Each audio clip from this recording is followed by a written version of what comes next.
On va commencer par Bismillahirrahmanirrahim.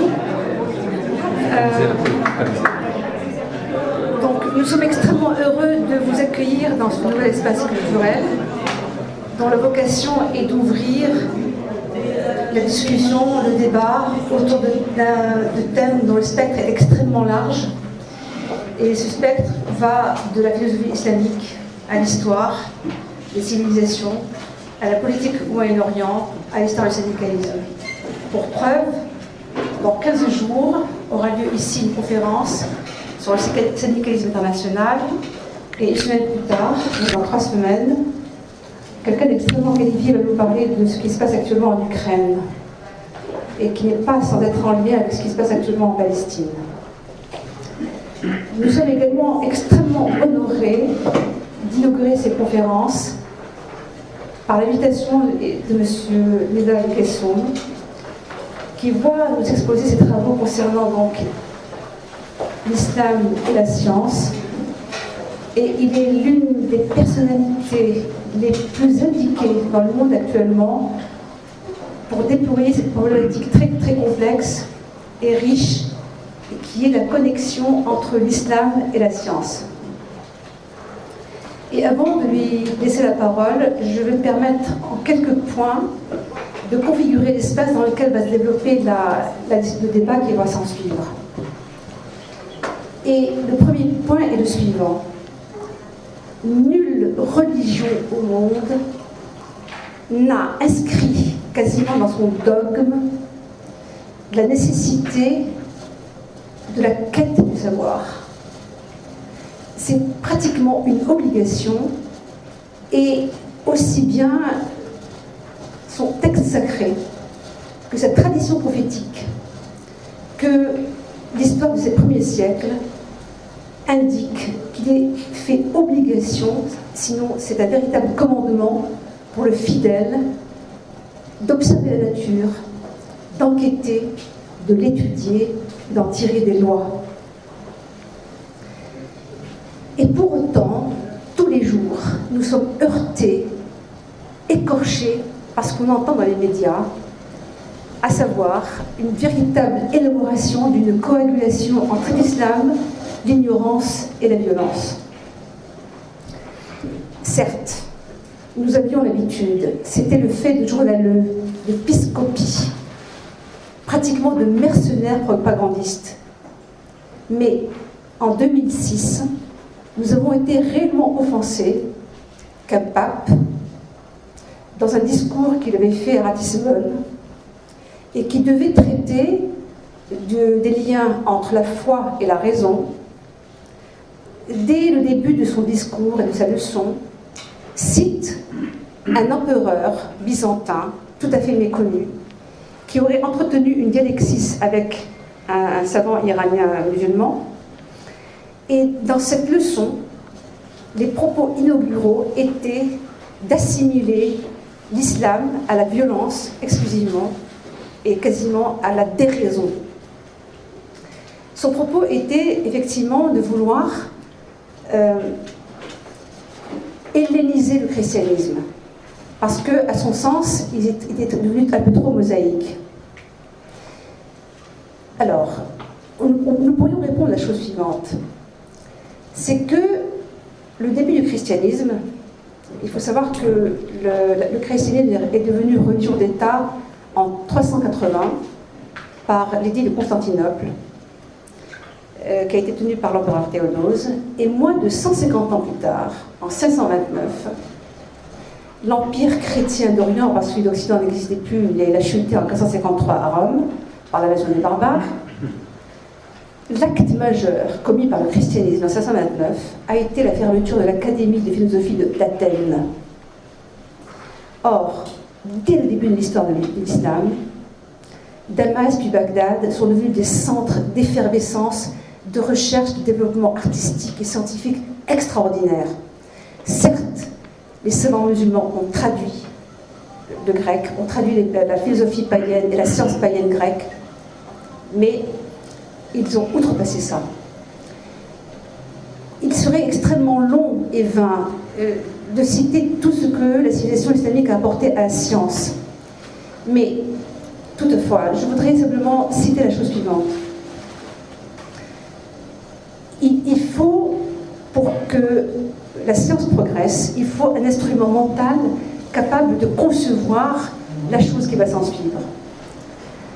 Et il était extrêmement émouvant de lire dans les manuscrits de Ibn Haytham ce que c'est qu'une équation, parce qu'il n'y avait pas de langage formel en mathématiques, tout était écrit en phrases, donc c'est extrêmement développé. Une équation du premier degré prenait plusieurs pages.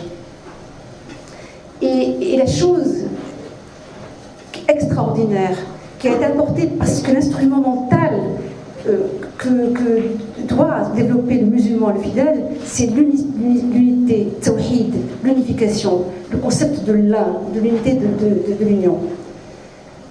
Eh bien, il fait état d'un élément qu'on appelle shay, qui est devenu, par dérives successives, le X qu'on connaît dans l'algèbre actuellement.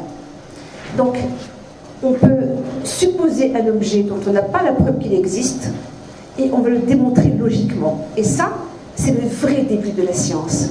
C'est le véritable instrument de la mathématique, qui peut prédire, parce qu'on peut construire une fonction.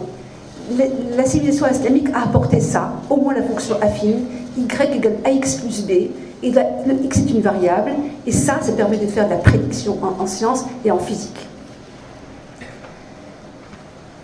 D'un autre côté, la connexion sera faite entre l'islam et la science. La science de nos jours, comme toute activité humaine, est poreuse à l'idéologie ambiante, et poreuse aux contraintes à la fois économiques et politiques. Et elle, malheureusement, pour ce qu'on voit aujourd'hui, elle rencontre au moins 3 ou 4 écueils. Le premier, c'est que la carrière scientifique et la caste scientifique a perdu son prestige pour des raisons extrêmement simples, puisque les éléments les plus brillants dans les études classiques en Occident ne se dirigent plus vers les études scientifiques, mais vers le commerce et l'ingénierie financière. Donc déjà, on a une crise de recrutement. Il est beaucoup plus aisé d'avoir une renommée et une fortune en tapant dans un ballon rond qu'en passant des dizaines et des vingtaines d'années à l'étude difficile, de matière compliquée. Le deuxième écueil, c'est que la science, malheureusement, est financée par des États, et financée également par des firmes privées qui vont orienter le sens de la recherche. Mais indépendamment de l'idéologie qui va imprégner cette recherche-là, on s'aperçoit que les laboratoires font des expériences en fonction du matériel dont ils disposent. La science ne se développe pas d'une façon abstraite comme ça dans la tête d'un individu. Ce sont des équipes entières autour de laboratoires et d'instruments. Il faut qu'ils exploitent ces instruments-là, et donc ça limite un peu la chose. La dernière chose que je voudrais dire, avant de laisser la parole au professeur Guessoun, c'est qu'au moins depuis le début du XXe siècle, la science va rater quelque chose grâce à l'éruption de la mécanique quantique. La science physique n'est plus descriptive, elle n'est plus capable de rendre le monde plus intelligible, elle devient probabiliste. Probabiliste parce que coincée entre des tas de phénomènes d'indétermination obligatoire, et par le fait que plusieurs théories peuvent expliquer le même phénomène physique, et qu'on a l'impression que plus on approche de l'infiniment petit, de l'infiniment grand, plus on aborde le brouillard. Et donc, finalement, cette science moderne, elle nous apprend à redevenir humble, à devenir perplexe, à s'interroger encore et encore, à étudier, parce que étudier, c'est aussi glorifier Dieu, et c'est un acte de foi. Merci beaucoup.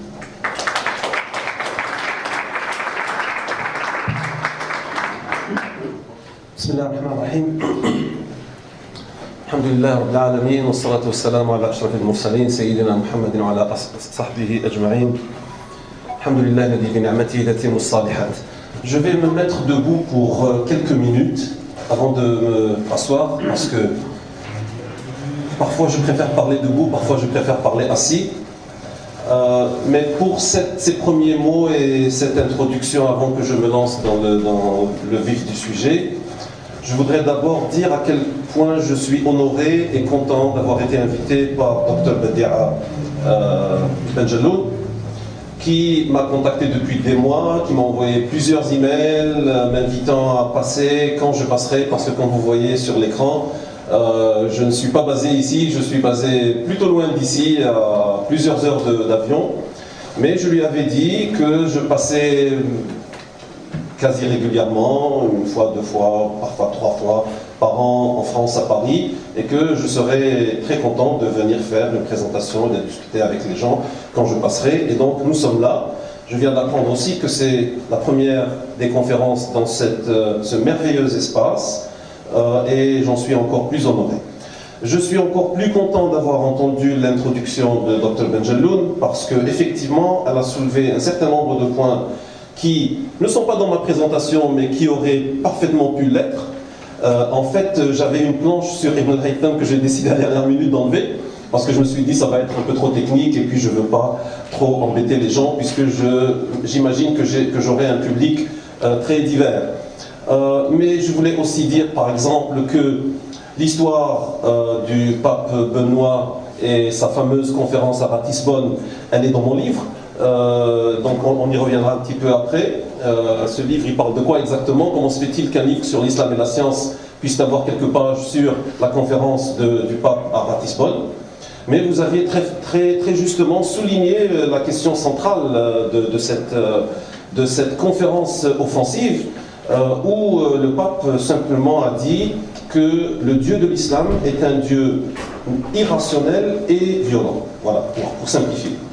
Et laissons la violence de côté, mais c'était cette idée de rationalité, que le Dieu de l'islam est irrationnel, et donc par conséquent la religion islamique est une religion irrationnelle.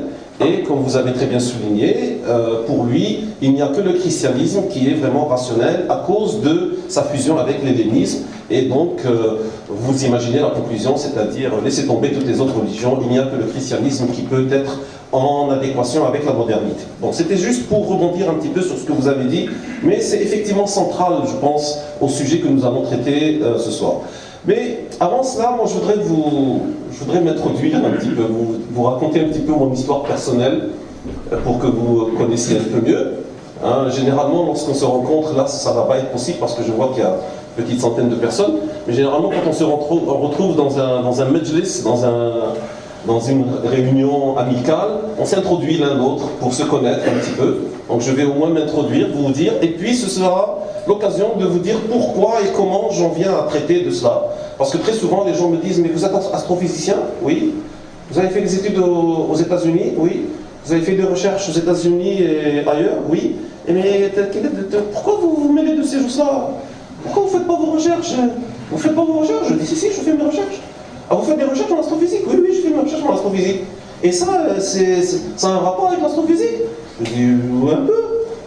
Donc les gens ne se retrouvent plus, ils sont un peu perdus. C'est un Algérien qui vit aux Émirats, il a fait ses études aux États-Unis, c'est un astrophysicien, il parle un peu de théologie, il critique un peu le pape. C'est un cas un peu bizarre. Bon, moi j'ai grandi en Algérie, dans une famille religieuse, mais modérément religieuse, très ouverte. Mon père, qui a aujourd'hui 80 ans, a fait un doctorat en philosophie, mais il avait fait dans son enfance une formation complètement religieuse. Il avait appris le Coran à l'âge de 13-14 ans. Donc vous voyez un petit peu déjà le profil à la maison. Donc c'est la philosophie et la religion en même temps. Donc il y a la rationalité et la tradition. Et ma mère, Allah yarhamha, que Dieu l'enveloppe de sa grâce, était une femme de littérature arabe. Elle parlait un petit peu français, elle se débrouillait en français, mais sa culture était complètement arabophone de littérature. Et moi je dis aux gens toujours que le paradoxe, c'est que ces deux personnes, philosophes religieux et littéraires arabes, ont produit 5 enfants qui ont tous été scientifiques après. Bon. Mais je pense que ce n'est pas un paradoxe, parce que ça témoignait de l'amour de la science, dans son sens le plus général, et de cette ouverture. Nous avons grandi avec au moins 2 langues dès le début, arabe et français, et tous les 5, nous avons plus tard maîtrisé l'anglais aussi bien que l'arabe et le français. Et ça, c'était ce souci d'acquérir le savoir dans son sens le plus large. Et après, nous avons trouvé que la science, bon, moi je suis astrophysicien, mon frère est informaticien, il a fait de l'intelligence artificielle, ma sœur est médecin, une autre est enseignante de biologie, et un autre a fait mathématiques appliquées. Donc on a tous pris des directions diverses, mais nous avons tous eu dès le début ce souci de cohérence et de fusion, mais fusion cohérente. C'est-à-dire que pour nous, la science n'était pas nécessairement perpendiculaire ni à la religion, ni à la littérature, ni à la philosophie, ni aux langues, ni au monde moderne. Maintenant, lorsque j'ai grandi plus tard, je suis allé à l'université, j'ai étudié un peu partout. Bon, je ne vais pas passer mon heure ici à raconter toute ma vie, mais il y avait toujours ce souci d'harmoniser, de trouver un équilibre. Donc la science, qu'est-ce qu'elle dit exactement à propos de l'univers? Qu'est-ce qu'elle dit à propos de la création? Qu'est-ce qu'elle dit à propos de Dieu? Est-ce que la science dit quelque chose à propos de Dieu ou pas? Est-ce que les scientifiques sont religieux ou pas? Est-ce que ce sont des croyants ou pas? Si oui, pourquoi? Sinon, pourquoi? Et que dit notre tradition? Que dit notre livre sacré? Comment est-ce qu'on met tout ça dans sa tête?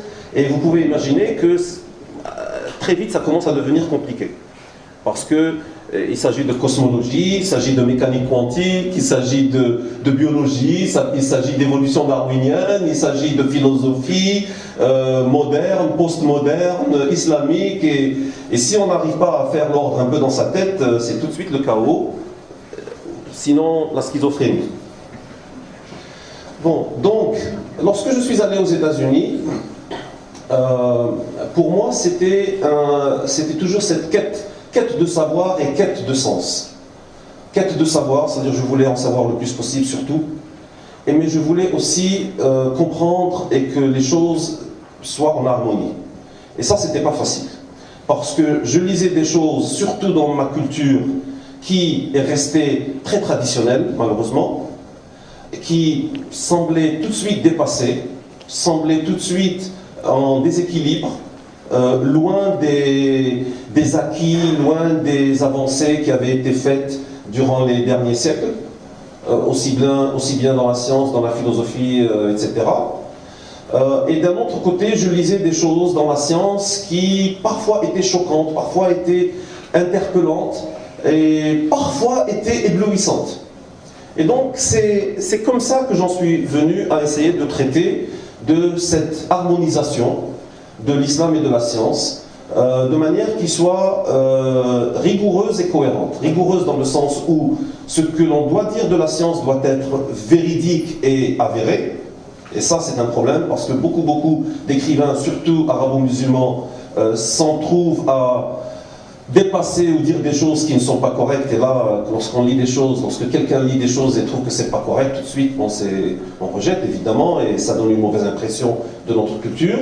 Et d'un autre côté aussi, ne pas dépasser ce que la science peut dire, ce que la religion peut dire, et c'est ce souci de cohérence, de rigueur et de délimiter chaque chose en sa place tout en l'imbriquant. C'est comme une grande fresque, une grande mosaïque où il faut vraiment tout mettre exactement bien. Si on arrive à le faire bien, c'est une image qui est extraordinaire. C'est ce qu'on appelle en anglais world view, c'est une vision du monde qui devient absolument extraordinaire. Si on arrive à vraiment le faire bien. C'est pas évident, c'est loin d'être évident. Mais si on ne le fait pas bien, c'est une image qui est complètement cassée. C'est une image qui ne tient pas. Quand on regarde, on se dit c'est quoi ça? Et donc c'est ça, toute la question est là. Je vais m'asseoir un petit peu juste pour avancer un peu plus rapidement parce que il va falloir expliquer. Bon, cette présentation d'aujourd'hui, cette conférence, si vous voulez, elle essaie de brasser un peu large, elle essaie de toucher un peu à tout. Comme j'ai dit, je sais généralement que ce genre de public est un public très divers et des gens ont des intérêts un peu historiques, Ibn al-Haytham, al-Biruni, Ibn Sina, etc. Omar al-Khayyam, mathématicien de très haute valeur, qui arrivait à résoudre les équations de 3e et 4e degré. Mais d'autres personnes ont plus des questionnements conceptuels et théologiques, disons, croire en quoi exactement, et que dit la science, et comment on harmonise les croyances, la foi en certains dogmes avec les connaissances de la science, etc. En fait, je vais essayer de présenter les réactions islamiques à la science moderne, parce qu'il y a eu quand même, je ne suis pas le premier à avoir essayé de trouver un terrain d'entente ou un équilibre entre la science moderne et la tradition, la culture, la religion islamique. Ensuite, je vous présenterai dans peut-être 5-10 minutes vraiment ma proposition, comment concilier l'islam et la science moderne, ce que j'appelle l'esprit d'Averroès et Ibn Rushd, qui fait l'objet grosso modo de mon livre. Et ensuite, si vous voulez, on parlera, généralement ça c'est tout un autre sujet, du problème de l'évolution biologique et humaine, comme exemple de ce que j'appelle généralement les questions qui fâchent, les questions qui sont difficiles à régler, que les gens soulèvent, et puis après, généralement, quel que soit ce qu'on dit, certaines personnes ne seront pas contentes. Donc, ce sont des problèmes difficiles ou des sujets difficiles, ce qui ne veut pas dire qu'il faut les éviter ou qu'on ne peut pas les traiter.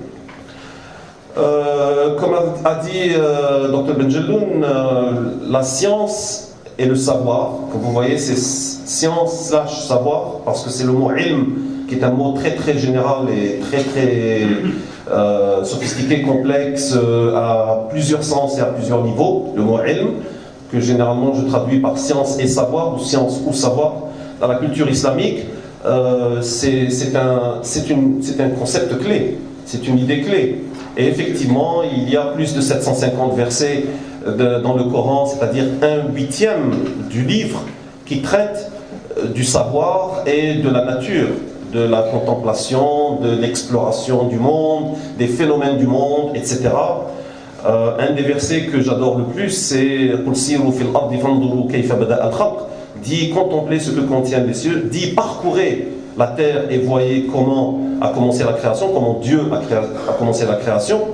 Donc allez chercher, explorer, regarder, essayer de comprendre. Il ne suffit pas de dire ah Dieu a créé tout ça, mais comment il a fait, comment ça a commencé, comment ça a évolué, quel a été le processus, etc.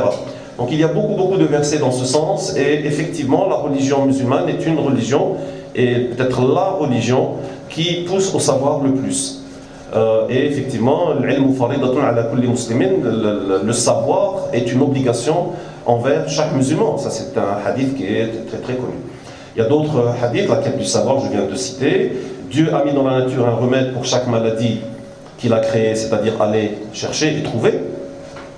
Et d'autres dires de la tradition qui ne sont ni dans le Coran ni dans le hadith, mais qui sont des affirmations, des expressions très connues dans la tradition islamique. L'encre du savant est plus sacrée que le sang du martyr. Certaines personnes pensent que c'est un hadith, mais effectivement ce n'est pas un hadith. Ce qui ne veut pas dire que ce n'est pas une affirmation importante ou très connue dans notre tradition et notre culture et histoire. Une heure de contemplation ou d'étude de la nature vaut plus qu'une année d'adoration. C'est extraordinaire comme affirmation. Bon, maintenant il y a eu certains grands savants de l'âge d'or islamique, il y en a eu des centaines. Il serait difficile de citer beaucoup de savants musulmans parce qu'il y en a effectivement des centaines et au moins plusieurs dizaines qui ont fait des contributions fondamentales, des contributions pionnières dans la science, dans divers domaines. Mais ce qui m'intéresse le plus dans ce que je vais présenter ici, et j'aurai une planche dans un moment pour dire quelles ont été les grandes avancées, les grandes contributions de l'âge d'or de la science en islam. Et ce qui m'intéresse maintenant, ce sont les principes conceptuels qui ont été développés par les musulmans pour faire avancer la science. Donc, vous voyez par exemple Al-Kindi qui était un philosophe c'est le philosophe arabe, c'est le premier philosophe, le philosophe al-awwal et le philosophe des Arabes. Notre but doit être d'atteindre la vérité d'où qu'elle vienne, car rien n'est de plus haute priorité aux chercheurs de vérité que la vérité elle-même. Ça, c'est extraordinaire. Ça veut dire que ce n'est pas important d'où elle vient, ce n'est pas important quelle est la vérité elle-même, c'est-à-dire que je ne choisis pas d'où prendre la vérité, et je ne choisis pas que cette vérité elle ne me convient pas, donc je ne vais pas la prendre.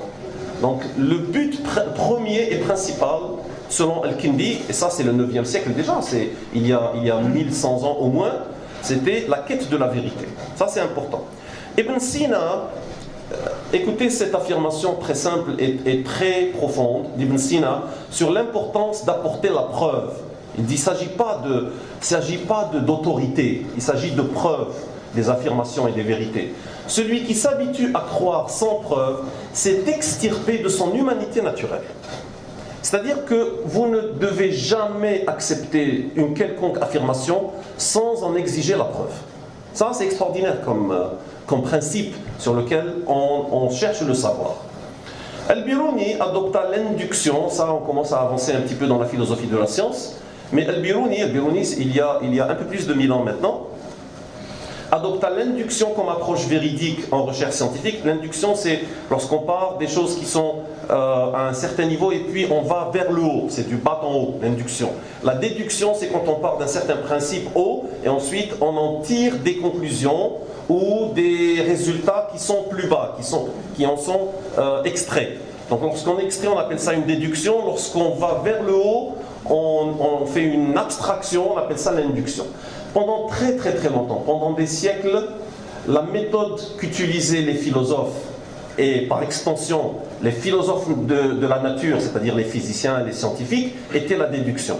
Et El-Biruni, qui écrit à Ibn Sina, qui était le monstre sacré de la science à l'époque, et après une certaine longue correspondance et échange, il lui dit « Mais en fait, je comprends maintenant quelle est la différence entre toi et moi. C'est la première fois en histoire que quelqu'un fait cette distinction fondamentale. » Ils disent « Vous raisonnez en tant que philosophe, c'est-à-dire que vous allez de haut en bas, vous adoptez la méthode déductionniste, c'est-à-dire que vous êtes aristotélicien. Et moi, je suis scientifique. » C'est la première fois, il n'utilise pas ce terme scientifique, mais il lui dit « Moi, je raisonne en tant que scientifique, je pars du terrain, je pars des faits et je vais vers les lois. » C'est-à-dire de bas en haut, je suis inductionniste, et vous êtes déductionniste, c'est pour ça qu'on n'arrive pas à s'entendre, on n'arrive pas à se mettre d'accord. Il y a beaucoup de livres récents sur la question de la science dans l'histoire de l'islam. La plupart sont en anglais en fait, hein. C'est quand même assez frappant et étonnant qu'il n'y a pratiquement pas de livres en arabe. Et ça, c'est des livres qui sont parus dans les 10 dernières années. Il y a un intérêt croissant et extraordinaire envers l'histoire de la science dans la culture musulmane, dans le monde anglo-saxon. Beaucoup moins, mais non nul, dans le monde francophone. Et très faible, malheureusement, et médiocre, je dirais, dans le monde arabophone. Ça, c'est juste sur le côté histoire. Qu'est-ce qui a été développé? Quels ont été les principes qui ont été mis en place et exécuter les principes de la recherche, de la quête du savoir, de la science, quelle était la définition de la science des gens, etc. etc. Ça, c'est juste un certain nombre de livres. Les plus simples, pour ceux qui maîtrisent l'anglais, c'est Science and Islam and History de Ihsan Massoud, et celui qui est à gauche, qui est peut-être l'un des plus récents, Light from the East, John Freely, un résumé général assez rigoureux et bien ficelé. J'aime bien ces deux livres parce que tous les deux, à la fin, ils ont un petit chapitre sur les temps modernes, qu'est-ce qui s'est passé dans le monde musulman, pour la science dans le monde musulman dans les temps modernes, et quels sont les enseignements à en tirer de cette grande évolution, de cette grande histoire qui couvre à peu près 1000 ans. La science en islam s'est développée pour plusieurs raisons. Pour des raisons religieuses, comme on a dit précédemment, parce que le Coran et l'islam poussent vers le savoir, c'est très simple. Pour des raisons de contact civilisationnel, lorsque les musulmans sont arrivés dans le monde du nord, de l'est et de l'ouest, ils ont rencontré des civilisations qui avaient des cultures et du savoir. Ils ont dit, nous voulons savoir, nous voulons aussi apprendre. Ils ont très rapidement, pas tout de suite, mais très rapidement traduit, essayé de comprendre. Donc il y a eu ce contact civilisationnel qui les a poussés à acquérir ce savoir. Mais il y a eu aussi des raisons intrinsèques de l'islam, par exemple des choses qui sont liées à la pratique de l'islam même, les horaires des prières, la direction de la qibla, les mois et calendriers basés sur le croissant, la zakat, le calcul de la zakat, l'héritage, la médecine elle-même, l'architecture, etc., etc. Il y avait un certain nombre de pratiques qui étaient liées à la pratique de l'islam elle-même, qui nécessitaient un certain nombre de savoirs plus sophistiqués. L'algèbre, vous avez cité l'algèbre tout à l'heure, Al-Khawarizmi, lorsqu'il écrit son livre sur l'algèbre, c'est un livre fondateur, Kitab al-Jabr wal-Muqabala, où il pose les fondements de l'algèbre, où il explique comment l'algèbre, il dit, voilà, je propose une nouvelle manière de faire les calculs. Il ne dit pas, je mets en place une nouvelle science, il dit, je propose une nouvelle manière de faire les calculs. Et dans les premières pages, les exemples qu'il donne sont des exemples de la vie religieuse. Il dit, imaginez qu'une femme meurt et qu'elle laisse derrière elle une certaine fortune. Elle a des propriétés, elle a une terre, elle a une certaine somme d'argent, elle a une maison, mais elle laisse derrière elle un mari, des frères et sœurs, des enfants, garçons et filles. Et il dit, bon maintenant, comment est-ce qu'on va faire, et peut-être une dette, et maintenant comment est-ce qu'on va savoir comment on va faire tout ça? Il dit, bon ben on peut le faire de manière arithmétique, hein? On soustrait, ensuite on divise, on multiplie, etc. Mais il dit, mais ça ce ne serait pas une bonne méthode de calcul, parce que cette méthode de calcul, il faut à chaque fois faire ce calcul. Il dit, moi je vous propose une méthode générale, hein? C'est le shape. C'est le X, le shape qui est devenu sin, qui est devenu X. Il dit, considérons un problème général. Un problème général de zakat, d'héritage, de quoi que ce soit, de calcul. Et il dit, voilà, la méthode générale de traiter ce genre de problème est la suivante. Et donc il explique comment on fait l'algèbre. Donc c'est-à-dire, voilà, on passe ce terme de droite à gauche, on met un signe moins, on soustrait, on ajoute. Ça c'est le jabr al-muqabala, on enlève des deux côtés, on divise des deux côtés, etc. Il dit, voilà la méthode de résolution de ces problèmes de manière la plus générale. Ce qui est plus important, enfin ce qui est intéressant, c'est qu'en proposant une nouvelle méthode, une nouvelle branche des mathématiques, pour lui, il dit, c'est parce que cette méthode va être utile à mes co-religionnaires et co-citoyens, non seulement dans leur pratique religieuse, mais aussi dans leur pratique commerciale, dans la vente et les achats et le commerce, etc., etc. Donc il y a eu des développements, les horaires des prières, toute la géométrie, la géodésie. La trigonométrie sphérique, le gros de la trigonométrie sphérique a été développé par les musulmans, parce que justement, il fallait calculer toutes les positions des astres et calculer les directions de la Qibla. Et les gens, tout de suite, contrairement à ce que beaucoup pensent aujourd'hui, il y a 1000 ans, plus de 1500, 2000 ans, tous les gens qui avaient le moindre savoir savaient que la Terre était ronde et savaient que la voûte céleste était ronde. Et donc il s'agissait de faire des calculs sur une surface qui était sphérique. Et donc il fallait faire de la trigonométrie sphérique. Les triangles ne sont pas des triangles plans, ce sont des triangles sphériques. Donc il fallait développer toute cette trigonométrie sphérique pour pouvoir calculer non seulement la direction de la Qibla, comme ça ou comme ça, mais aussi calculer la position de la Lune, la position du Soleil, de jour et de nuit, et calculer les horaires de prière, etc. etc. Bon. Et ce n'est pas étonnant que l'un des plus grands legs de la science arabo-musulmane d'antan étaient ces grands observatoires astronomiques. Pour citer juste très rapidement les plus importants, mais ils ont vraiment couvert une longue période. Le plus ancien, le premier observatoire à être bâti était celui de Damas, de la banlieue de Damas, de Jabal Qassioun, et presque immédiatement celui de Bagdad, de Shammasiyya à l'extérieur de Bagdad, tous deux bâtis par Al-Ma'moun. Et le dernier à avoir été bâti, si on laisse de côté, si on ne compte pas la civilisation musulmane de l'Inde, c'est-à-dire le grand observatoire de Jaipur, qui a été bâti au XVIIIe siècle, mais si on se limite qu'au monde musulman traditionnel, c'est-à-dire de l'Andalousie jusqu'à l'Asie centrale, le dernier observatoire à avoir été bâti était à la fin du XVIe siècle à Istanbul. Donc vous voyez, du début du IXe siècle à la fin du XVIe siècle, sans compter la civilisation indienne musulmane de Jaipur. Et donc il y avait des observatoires absolument extraordinaires où on trouvait des instruments qui étaient bâtis sur le terrain et sur le sol, qui faisaient 40 mètres de courbure, des bâtiments qui faisaient 30 mètres de haut, comme celui-là de Samarkand. où il y avait là ça c'est un sextant extraordinaire qui fait 40 mètres de rayon, où on faisait des observations, où la lumière tombait des astres différents, de jour et de nuit, et on pouvait lire sur l'escalier, comme vous voyez, sur l'escalier comme ça.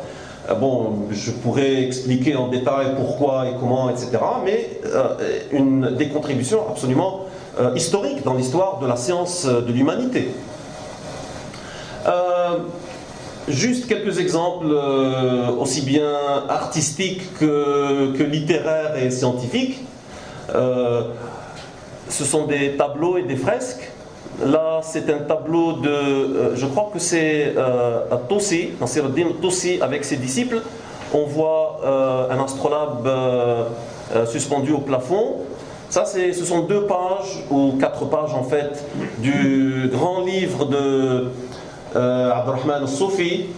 Où Abdurrahman al-Soufi, vous voyez qu'il y a des illustrations absolument merveilleuses. Ça, c'est la constellation des Gémeaux. Et des tables de données, de position, etc. Et des explications avec des diagrammes géométriques et, comme a dit Dr Mjloun auparavant, avec des phrases qui décrivaient les équations mathématiques, en fait. Et ça, ce sont des manuscrits qui datent d'il y a 900 et 1000 ans. Et c'est extraordinaire. Mais aussi, il y avait de l'art derrière. Ça, c'est l'illustration du plafond en haut. L'illustration du plafond qui, comme vous voyez, avait déjà un aspect cosmologique, un aspect astronomique, où les gens aimaient se représenter le ciel, même dans le plafond de leur maison, de leur palais. En une planche, si vous voulez, toute la contribution islamique des sciences, parce que, évidemment, l'objet de cette conférence n'est pas de faire tout l'historique et toute l'histoire de la science, mais c'est juste pour souligner l'importance de la science et la centralité, la valeur de la science durant cette période-là. Donc vous voyez l'algèbre, déjà le khawarizmi que j'ai déjà mentionné. L'optique révolutionnée, ça c'est Ibn al-Haytham. Des progrès en astronomie, j'ai déjà mentionné les observatoires, des instruments sophistiqués, des mesures précises, etc. Le diamètre de la Terre qui a été mesuré par Al-Biruni a une précision d'environ de l'ordre de 1%. Il y a 1000 ans, en Afghanistan, imaginez, si on vous dit quelqu'un en Afghanistan il y a 1000 ans a mesuré le diamètre de la Terre à une précision de 1%, vous vous dites c'est pas possible, comment ça, d'où il est sorti celui-là, qu'est-ce qu'il a fait? Trigonométrie, j'ai mentionné, des progrès en mathématiques, des théories des nombres, résolution d'équations de 3e et 4e degré, des progrès en physique, des progrès en médecine. Et évidemment, je connais très peu de médecine, mais sinon je pourrais aussi m'étaler sur cela, parler des hôpitaux, une des grandes contributions, des hôpitaux psychiatriques, des hôpitaux, des chirurgies, des instruments, mais alors il y en avait des centaines d'instruments pour la chirurgie, etc., etc. Bon. Excusez-moi si je vous déprime là, je vais aller vous déprimer tout de suite, après toute cette nostalgie. Mais lorsqu'on regarde la science dans le monde musulman aujourd'hui, on regarde la production et l'activité scientifique d'aujourd'hui et qu'on la compare à ce qui s'est passé il y a 500 ans, 800 ans, 1000 ans, c'est une véritable dépression qui nous saisit. Pourquoi? Par exemple, sur environ 2000, plus de 2000 maintenant, près de 3000 universités dans le monde musulman, aujourd'hui, qui fait 1,6 milliard de personnes, seules quelques-unes, elles se comptent peut-être 3 ou 4, disons 5 maximum, sont dans le top 500 du monde.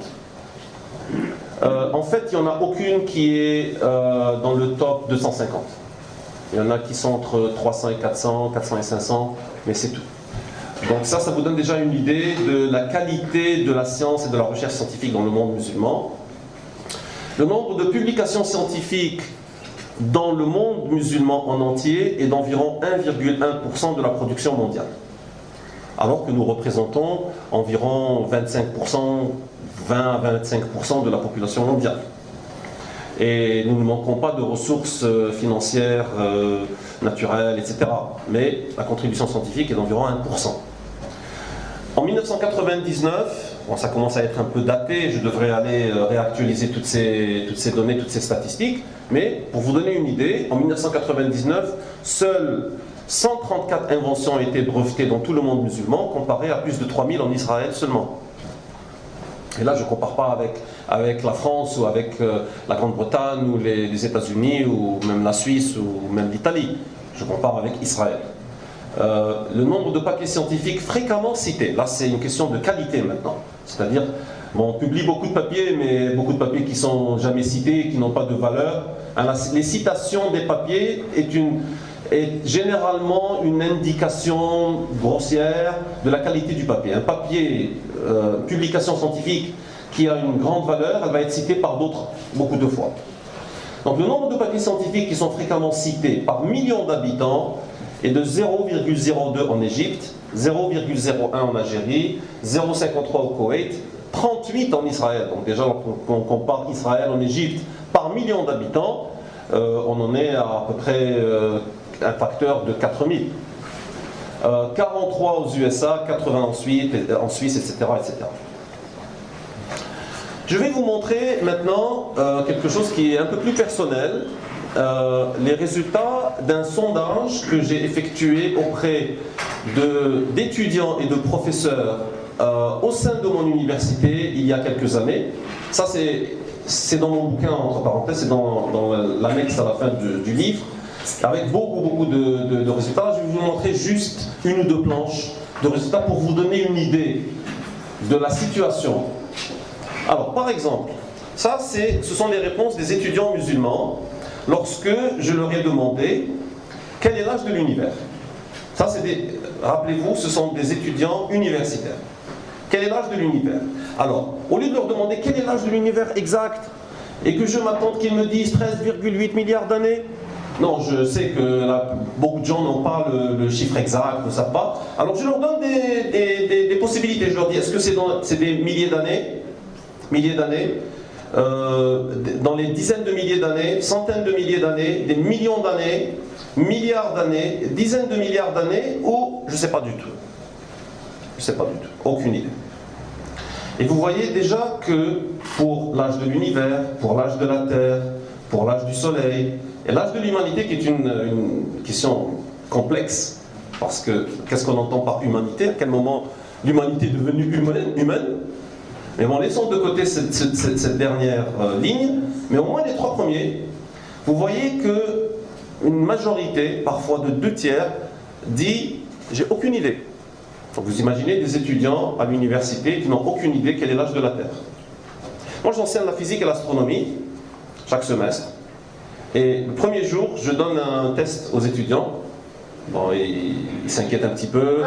Ce prof, premier jour, il commence à donner des tests. Après, je leur dis non, ne vous inquiétez pas, n'écrivez même pas vos noms, c'est juste pour avoir une idée. Et une des questions, c'est quel est le diamètre de la Terre. Je vous ai dit, il y a 1000 ans, Al-Biruni avait déjà mesuré le diamètre de la Terre à une grande précision. Mais là, aujourd'hui, quel est le diamètre de la Terre? Je vous dis, sans exagérer, 90% de mes étudiants ne savent pas. Quel est le diamètre de la Terre? Je dis, mais vous vivez à la Terre, sur Terre, et vous ne savez même pas. C'est comme si je vous disais, je ne sais pas quelle est la distance entre votre maison et votre lieu de travail. Vous n'allez pas me dire, j'ai aucune idée. Vous allez me dire, bon, je travaille à 4 km d'ici, ça me prend 20 minutes pour arriver. Vous avez une idée quand même d'où vous vivez. Vous avez une idée de quelle est votre maison. La Terre, c'est notre maison, vous devriez savoir. Et quelle est la distance à la Lune, quelle est la distance au Soleil, vous devriez savoir au moins. Et ils ne savent pas. Donc, vous voyez qu'une grande majorité n'a aucune idée de l'âge de l'univers, l'âge de la Terre, l'âge du Soleil, des choses de la science, des choses du savoir d'aujourd'hui que, je pense, la plupart des gens, quel que soit leur domaine, s'ils ont atteint un niveau universitaire, devraient savoir. Bon, ce qui est encore plus déprimant, c'est que la même question, le même sondage, je l'ai fait aux enseignants. Et les résultats sont similaires, sinon pires. Hein, vous voyez quel est l'âge de l'univers? 72% n'ont aucune idée. Aucune idée. 12% pensent que c'est des dizaines de milliards d'années. 7% pensent que c'est des millions d'années. Seulement 9% pensent que ça se chiffre en milliards. Et encore, je ne dis pas combien de milliards. C'est des milliards ou des millions.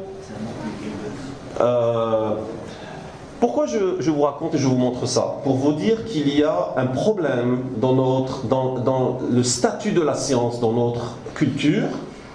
Il y a un problème dans notre éducation et formation. Il y a des choses qu'on souligne, il y a des choses sur lesquelles on insiste, mais des choses qu'on n'insiste pas, sur lesquelles on n'insiste pas. Donc la science a perdu sa centralité, son statut important, que tout le monde devrait avoir au moins à un niveau rudimentaire. Ça, c'est un problème dans notre culture, de manière générale, sans parler du système éducatif qui produit des professeurs, des PhD, qui n'ont aucune idée quel est l'âge de la Terre. Bon, je vais vous déprimer encore plus. Pour ceux d'entre vous qui peuvent lire l'arabe, bon, laissons ça de côté, je vais y arriver dans un moment. Alors, pour ceux qui sont assis un peu trop loin ou qui ne lisent pas l'arabe, ça c'est un livre qui est sorti il y a quelques années. Al-Ardu Thabita la Tadur. On se croirait au temps de Galilée. Galilée lui-même qui a été comment dire, tried, hukima, persécuté, jugé, et qui à la fin a dit sa phrase célèbre, on ne sait pas s'il l'a vraiment dite, mais elle est devenue célèbre, et pourtant elle tourne. Et pourtant elle tourne. Et là on a maintenant des bouquins qui disent et pourtant elle ne tourne pas. On est au 21e siècle, des gens nous écrivent des livres pour nous dire la terre ne tourne pas. Et un autre là-bas, la même chose, Thabatul ardi wa jarayanu shams. Voilà. Et là, nous avons un pilote, vous savez, il est en tenue. Je sais que vous êtes choqués, mais bon. Bon, ça c'est un pilote. Physique est choqué. Pardon, physique, ça. On va y arriver. طيار سوري يدحض قاعدة دوران الأرض حول نفسها. Un pilote syrien qui rejette ou montre, prouve, réfute le principe de la révolution de la Terre autour d'elle-même déjà. النظرية الجديدة, la nouvelle théorie, تغير الكثير في علم الفيزياء والرياضيات, change beaucoup de choses en physique et en mathématiques. Et ça, c'est sur MBC, qui est une des chaînes satellitaires pan-arabes les plus regardées. Elle a une audience de, je crois, 50-60 millions de personnes. Ça, c'est pas un petit truc obscur sur YouTube, je sais pas quoi. Ça, on ne peut pas faire plus général et plus grande audience. On ne peut pas. En fait, lorsqu'on regarde la vidéo, il déclare avoir 31 preuves que la Terre ne tourne pas. Imaginez aujourd'hui. Bon. Autre problème, ça c'est Fatawa Ibn al-Uthaymin, qui est un des plus grands savants religieux de l'Arabie Saoudite des temps modernes, décédé il y a quelques années. Mais ça c'est un bouquin qui date de 1986. C'est l'ensemble de ses fatwas collectionnés, publiés en 1986. Ça c'est le volume 1. Et où dans le volume 1, on trouve qu'il dit aux gens, non seulement il dit aux gens que la Terre ne tourne pas autour du Soleil, c'est une fatwa, rappelez-vous. Il s'adresse aux enseignants de géographie en leur disant attention, il ne faut pas enseigner ce truc-là, faites attention. N'enseignez pas que la Terre tourne autour du Soleil, je vous avertis. على مدرسي مادة الجغرافيا أن يبينوا للطلبة أن تعاقب الليل والنهار كما دل عليه ظاهر الكتاب والسنة. Ça c'est très important, je vais y revenir. هو نتيجة لدوران الشمس على الأرض وليس العكس. Il est obligatoire aux enseignants de géographie d'expliquer aux gens que la succession du jour et de la nuit est le résultat de la révolution du soleil autour de la Terre et non pas l'inverse. Mais ce qui est encore plus important dans toute cette affirmation, c'est qu'il dit ce qui est indiqué par la lecture directe, littérale du texte coranique et du texte de la Sunna. Et je vous dirai à la fin que le problème d'aujourd'hui de l'islam avec la science, de tous ces gens-là, tous ces gens-là, ce livre, ce type-là, c'est Majmou' Fatawa, Ibn Uthaymin, etc. Il y a aussi Ibn Baz qui est très fameux, qui est très connu. Ibn Baz, qui était le grand mufti d'Arabie Saoudite, qui a un livre où il déclare hérétique les gens qui professent que la Terre tourne autour du Soleil ou que les astronautes sont allés à la Lune. Hérétique. Et le problème, c'est un problème de littéralisme. Rappelez-vous de ce mot, le littéralisme. C'est lorsqu'on adopte une lecture, une posture littéraliste envers le Coran ou envers toute la culture islamique, toute la tradition islamique, il est absolument évident que nous obtiendrons ce genre de résultats, que nous aurons ce genre de schizophrénie, ce genre de conflit, non seulement avec la science, mais avec beaucoup d'autres choses qui sont en rapport avec le monde moderne, etc. Donc c'est, en fait, je pourrais m'arrêter là. Je pourrais m'arrêter là dans la conférence. S'il y a une phrase et une conclusion à comprendre, le problème, il est là. Donc je vous ai montré les symptômes, je vous ai montré les maladies. Mais évidemment, comme on a un peu plus de temps, je vais vous montrer un peu plus de choses. Bon, je vais sauter sur tout cela. L'état de la science dans la culture musulmane, j'ai déjà expliqué. Alors, les questions qui fâchent, les questions que nous devons traiter, dont on n'a pas le choix, et qui se posent, et sur lesquelles nous allons avoir ce genre de débat, de discussion, de conflit, etc. Bon, l'évolution, Darwin, Adam, on y reviendra après si vous voulez. La cosmologie, la chronologie cosmique. Mais il y a encore aujourd'hui des professeurs qui écrivent des bouquins pour dire que la Terre a été créée avant le reste de l'univers. Mais je n'exagère pas, je ne vous raconte pas des histoires. Oui, chronologie cosmique.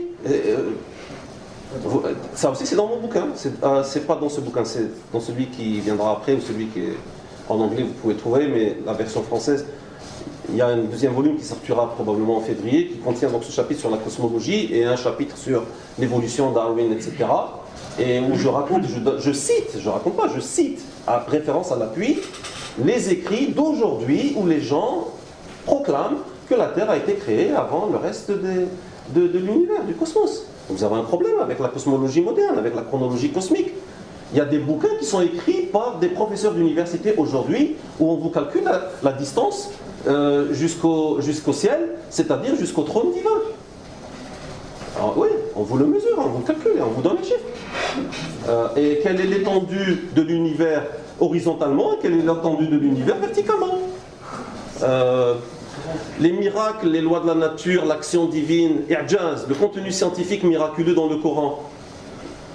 Il y a des tonnes, j'exagère pas, il y a des dizaines et des centaines de livres, il y a des dizaines de conférences qui sont organisées à travers le monde musulman aujourd'hui, même en Occident, où les gens affirment et répètent et donnent des exemples abasourdissants de versets coraniques qui, soi-disant, contiennent des résultats scientifiques qu'on a découverts qu'il y a 10 ans, 20 ans, 40 ans, 50 ans. Toute cette i'jaz l'ilmi.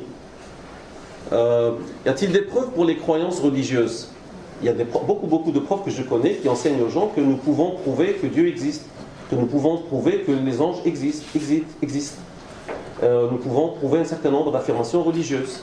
C'est véritablement une confusion des genres. C'est une confusion de la compréhension de ça veut dire quoi preuve, ça veut dire quoi science, ça veut dire quoi croyance, dogme, etc. Mais il y a un mélange, moi j'appelle ça une tchèque-tchouka, incroyable. C'est une tchèque-tchouka mentale. Oui, non, c'est une tchèque-tchouka mentale, c'est un grand mélange. Les gens n'ont pas réussi à mettre de l'ordre dans leurs esprits,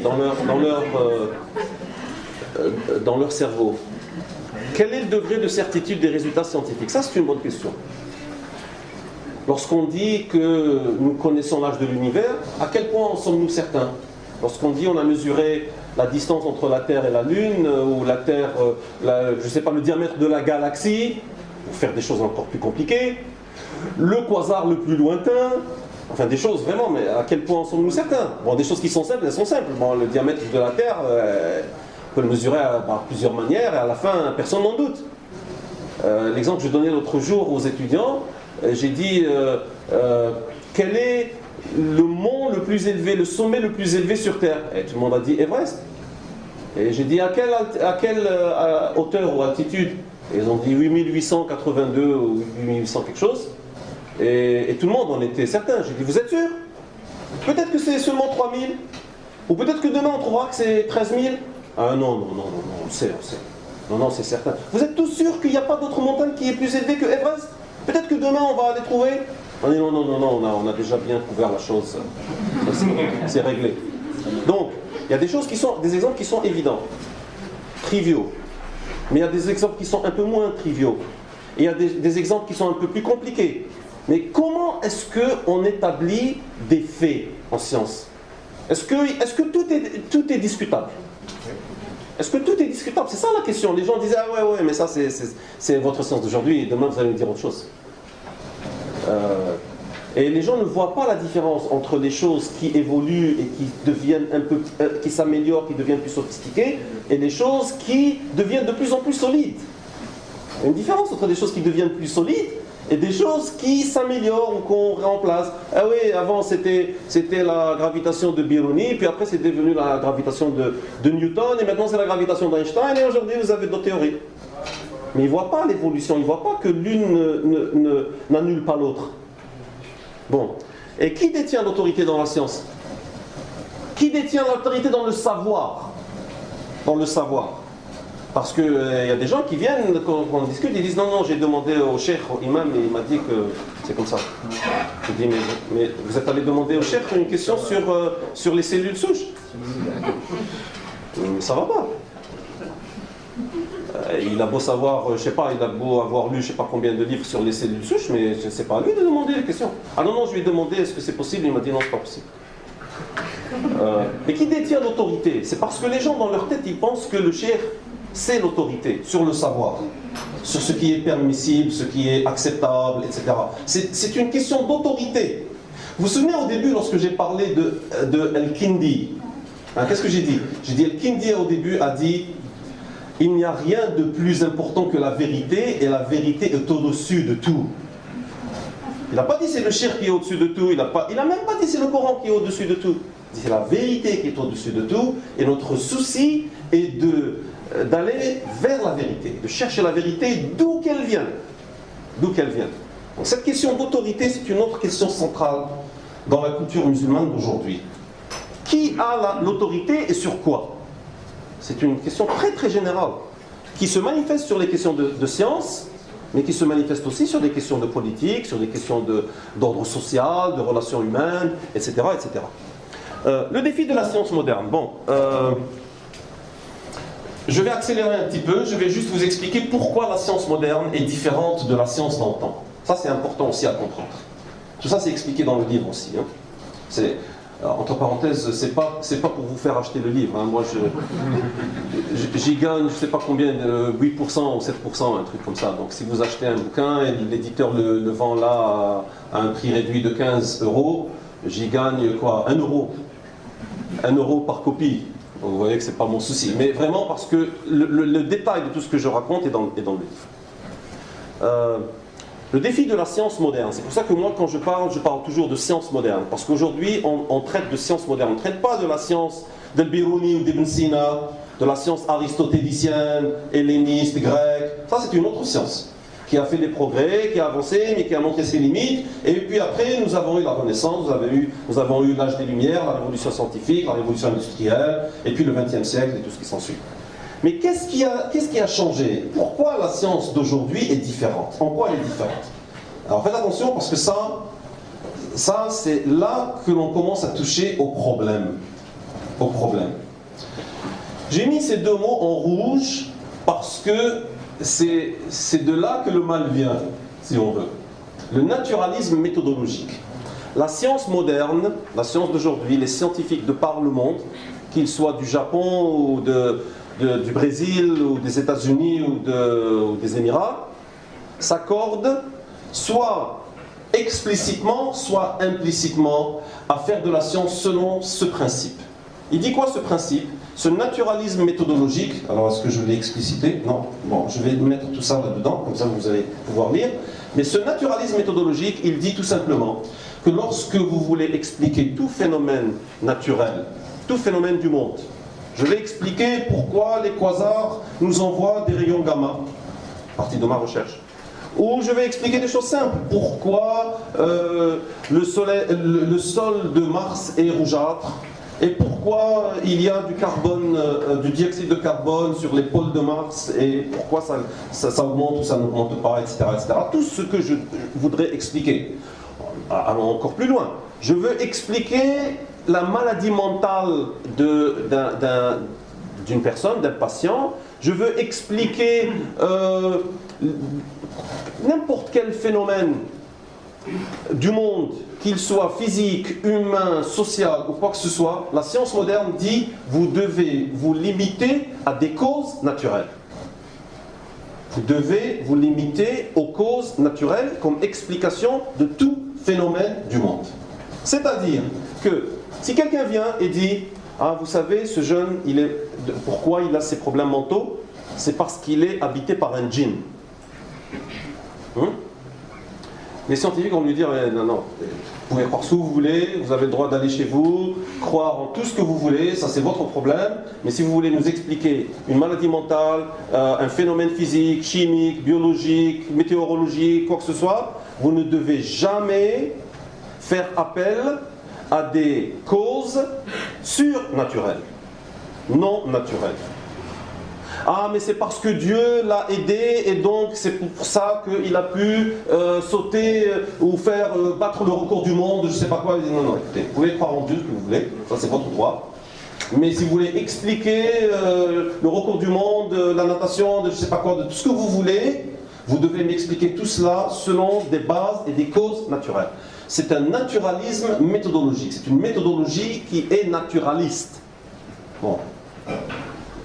Mais, ceci dit, les gens disent « Ah non, mais moi, c'est pour ça que je ne veux pas accepter cette science. Elle renie Dieu, elle appelle au matérialisme, ils veulent tous être athées, ils veulent nous faire oublier Dieu. » Et ce qu'il faut comprendre, c'est que la science ne dit pas que Dieu n'existe pas ou que vous ne devez pas croire en Dieu.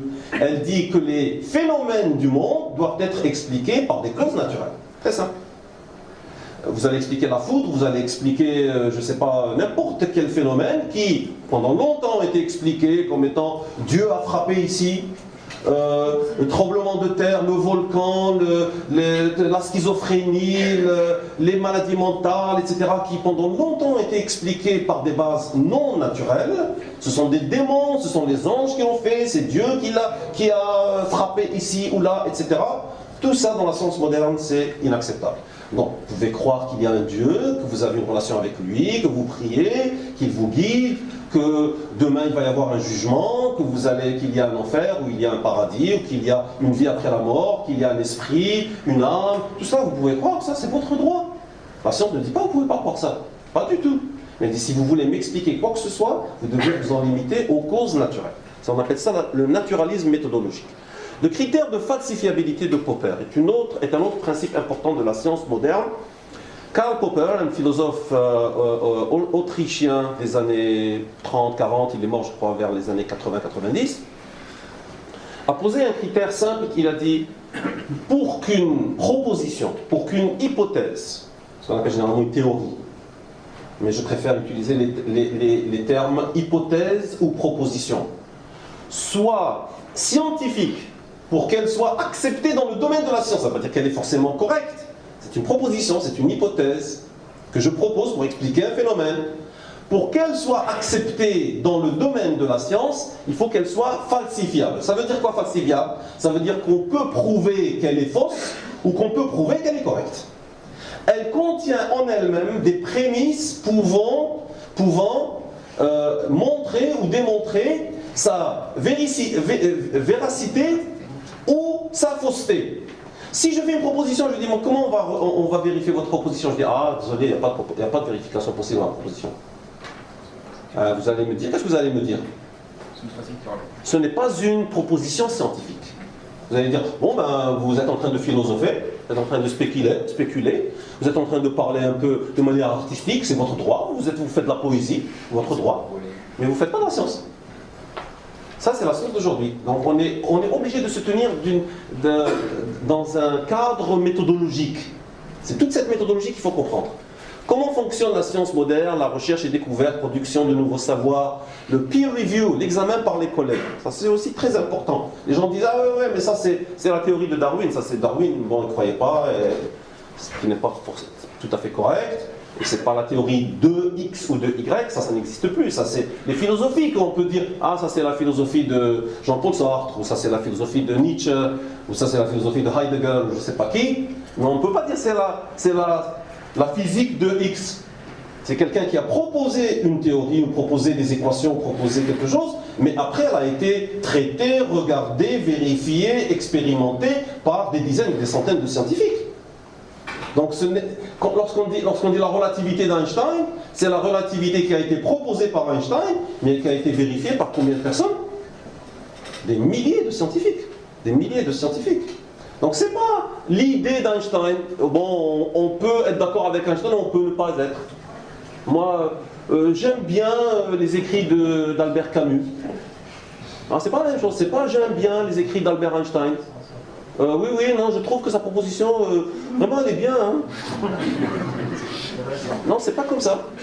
La construction de paradigmes, les révolutions, etc. Tout ça, il faut bien le comprendre. Qu'est-ce qu'une théorie scientifique? Qu'est-ce qu'un fait? Les faits établis par la science changent-ils avec le temps? Tout ça, c'est important. Bon, il y a eu des réactions islamiques. Je vais juste vous montrer peut-être une planche et m'arrêter, puis après on pourra discuter comme vous voulez. Les réactions islamiques, parce que les musulmans, évidemment, une fois qu'ils ont acquis un peu de savoir au XXe siècle, se sont rendus compte que la science, elle est allée dans certaines directions, nous, qu'est-ce qu'on en pense? Parce que comme j'ai dit, il y a eu une évolution de la science. La science d'il y a 2-3 siècles, c'était pas comme ça. Et j'ai dit, Karl Popper, c'est un philosophe du XXe siècle. Thomas Kuhn, un physicien philosophe qui a publié son livre important, La structure des révolutions scientifiques, 1962. Donc tout ça, c'est des développements récents. Toute cette philosophie de la science, elle évolue, elle a été raffinée. Et les musulmans se sont rendus compte après un certain temps, on est passé par toute la période coloniale, on ne savait rien de rien, on ne savait pas ce qui se passait dans le monde, on n'avait rien découvert, on n'avait rien compris, on n'avait rien appris. Mais après, on a commencé à comprendre, on a commencé à se rendre compte que le monde a évolué. Et on a dit, il faut qu'on se positionne envers ça. On prend, on prend pas. On accepte, on n'accepte pas. Qu'est-ce qu'on fait? On ferme les frontières et on dit on fait notre propre science? On ne parle pas aux Occidentaux? Ou on accepte ce qu'ils disent? Mais dans ces cas-là, comment intégrer tout ça dans notre worldview, dans notre vision du monde, dans notre tradition et notre culture et civilisation? Donc il y a eu des réactions. Parmi ces réactions, il y a eu cette proposition d'une science sacrée. Sayyid Hussein Nasr, un philosophe iranien qui vit toujours, qui a à peu près 80 ans aujourd'hui. Il vit aux États-Unis depuis à peu près une trentaine d'années, qui a écrit des dizaines de bouquins, qui est assez dur envers la science occidentale, la science moderne, et il essaie de reconstruire, selon lui, il faut reconstruire toute cette science. Une science sacrée. Il dit le problème de la science moderne, c'est qu'elle a renié Dieu, elle a sorti Dieu de son cadre. Et nous n'irons pas loin comme ça en laissant Dieu en dehors du cadre de la science, selon lui. Il dit nous devons réintégrer tout ce qui est sacré, pas seulement Dieu, les anges, les démons, les esprits, tout doit être intégré. Une science sacrée qu'il faut développer. Et il y a des livres sur ça. Science éthique, la science islamique éthique selon Ziauddin Sardar, qui est un écrivain, penseur d'origine pakistanaise qui vit en Angleterre. Il a 63 ans maintenant. Et son groupe, son école de pensée qui est défunte aujourd'hui, qui s'appelle les Ijmali. C'est quoi la Ijmali? Ijmaliyin, en anglais on dit holistic. Des termes arabes, Ijmal. Oui, c'est exactement le terme arabe. Ijmali, c'est-à-dire global, globalisé. Voilà, une vision globale. Selon lui, il dit, le problème c'est que la science, elle est devenue trop fragmentée, trop focalisée. Et ce qu'il faut faire, c'est rebâtir une vision globalisée de l'existence, de la science, etc., où on intègre l'éthique, on intègre les principes de l'existence, al-khilafa, etc. Tout ça, il faut l'intégrer.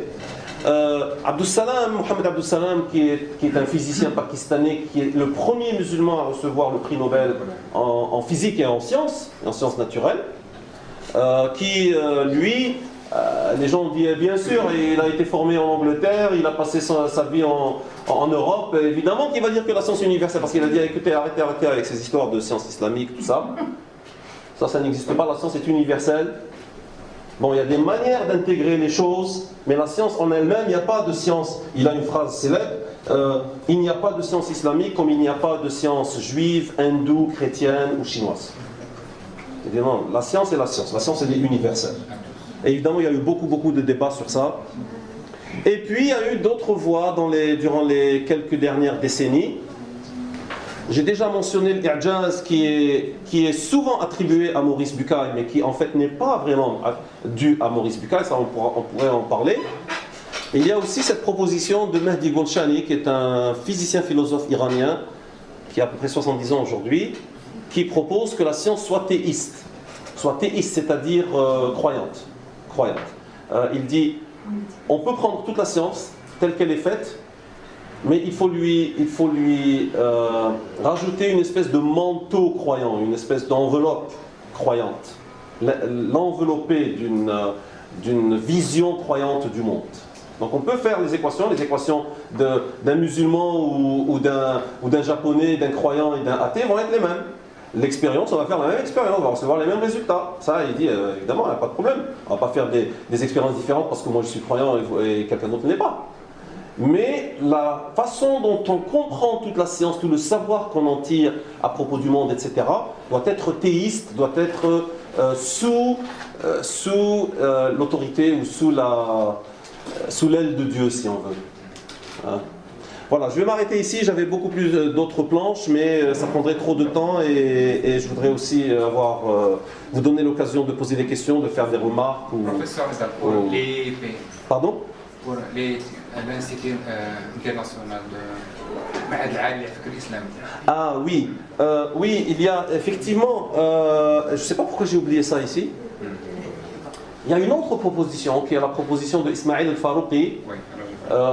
Qui est un penseur palestinien qui a vécu aux États-Unis et qui a été assassiné au milieu des années 80. Avec sa femme. Avec sa femme, effectivement. Avec sa femme, Lamia al-Farouqi. Deux grandes personnes, effectivement, deux très grandes personnes. Mais Ismail Farouqi avait fait cette proposition. Il a un petit livre qui s'appelle le Manifeste de l'islamisation du savoir. Donc il a Aslamat al-Ma'rifa, pour ceux qui connaissent l'arabe, l'islamisation du savoir, de la connaissance. Et ça a été, je dirais pas déformé, mais ça a été encore tiré vers l'islamisation de la science. Donc au début c'était l'islamisation du savoir, selon Ismail Farouqi. Nos amis malaisiens disent, c'est pas le Farouqi, c'est Mohamed Naqib al-Attas qui est leur grand penseur malaisien, al-Attas. Mais bon, c'est pas le problème de qui a proposé quoi. Donc c'est quoi cette idée? Cette idée, c'est que Al-Farouqi dit la façon dont on devrait reconsidérer cette science moderne, ce savoir moderne, la sociologie, etc., surtout les sciences humaines, pour Al-Farouqi, surtout les sciences humaines, mais pour d'autres, c'est aussi les sciences naturelles, c'est de les réexaminer selon un filtre islamique, et ce qui est adéquat, ce qui sied bien à nos croyances et à notre culture, on le prend et on l'enseigne. Et ce qui ne l'est pas, soit on le rejette complètement, on dit ça c'est du n'importe quoi, soit on l'islamise, on le réintègre, on le modifie de façon à ce qu'il soit beaucoup plus en adéquation avec les principes musulmans. Ça c'est l'islamisation de la connaissance, selon Ismail Farouqi, qui plus tard est devenu islamisation de la science aussi. Voilà, ça c'était une autre proposition. Voilà, je vais m'arrêter ici. Je vous remercie de votre patience si j'ai tardé un petit peu. Et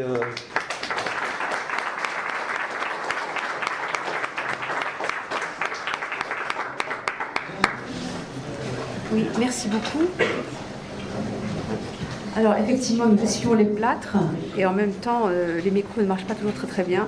Je pense que c'est vraiment un problème de connexion des fils. Non, c'est bon, c'est vraiment le fil qui ne marche pas très bien.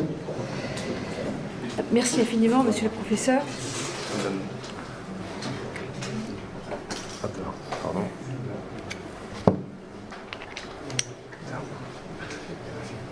Oui. pour pouvoir islamiser la science, ce ne peut être que le fait de scientifiques, déjà. Il faut que la personne qui prétende vouloir islamiser la science ait un background scientifique suffisant pour pouvoir s'attaquer à ce problème-là. Et nous attendons de nos étudiants actuels et des musulmans et des fidèles qu'ils soient d'authentiques scientifiques au sens effectivement moderne du terme, et qu'ils réévaluent ou qu'ils évaluent ce qu'ils font en fonction de leur foi. Mais il n'est pas donné à n'importe qui de s'attaquer au texte coranique et de s'inspirer de quelques petites données fournies par Wikipédia pour prétendre décrire le merveilleux dans le texte coranique. Ce qui me dérange un petit peu dans cet aspect des choses, c'est que, je vais être spinoziste si je peux dire, le miracle c'est déjà d'être là, c'est déjà l'être. Et le miracle c'est déjà le Coran. Pourquoi vouloir valider la miraculosité du Coran à travers un fil scientifique qui est fourni effectivement par l'Occident, de certaine façon? Le miracle c'est déjà le Coran. Et il n'y a pas à surinterpréter. C'est comme si on mettait en doute ce Coran-là et qu'on voulait le passer sur le tamis de connaissances éparses et manifestement souvent mal digérées.